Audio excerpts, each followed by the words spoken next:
Ayan mga kalapnoy, kami po ay magbabakasyon muna sa Mindoro, sa lugar ng aking kapatid, sa Bansod.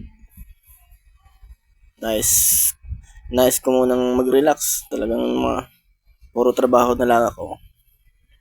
Nakakapagod din, puro trabaho. Kailangan natin na relax ng katawan para ma-relax yung isip natin.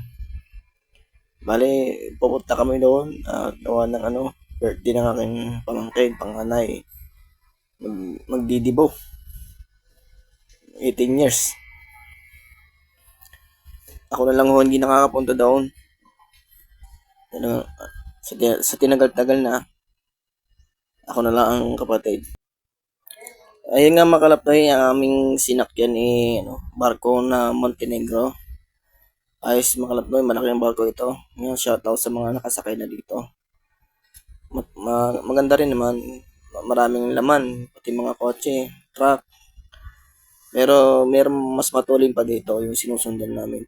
Kitang-kita niyo naman yung sa hulihan ng sa puwitan ng barko niya, yung yung tubig, yung dagat.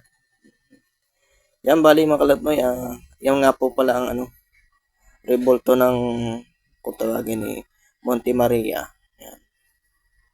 Nakikita niyo kalatnoy yung shoutout sa mga nakapunta diyan. Kita yung ganda oh. Yan, sarap-sarap buhay muna tayo ngayon mga kalatnoy. Ayan, binus over ko na lang ito. Gawa ng pangit po ang audio at gawa ng mahangin. Yan, mga kalapay, hanggang dito na lamang po. I-update ko kayo sa aking susunod na mga video. Yan, salamat sa inyo. Panonood. God bless po. Bye-bye.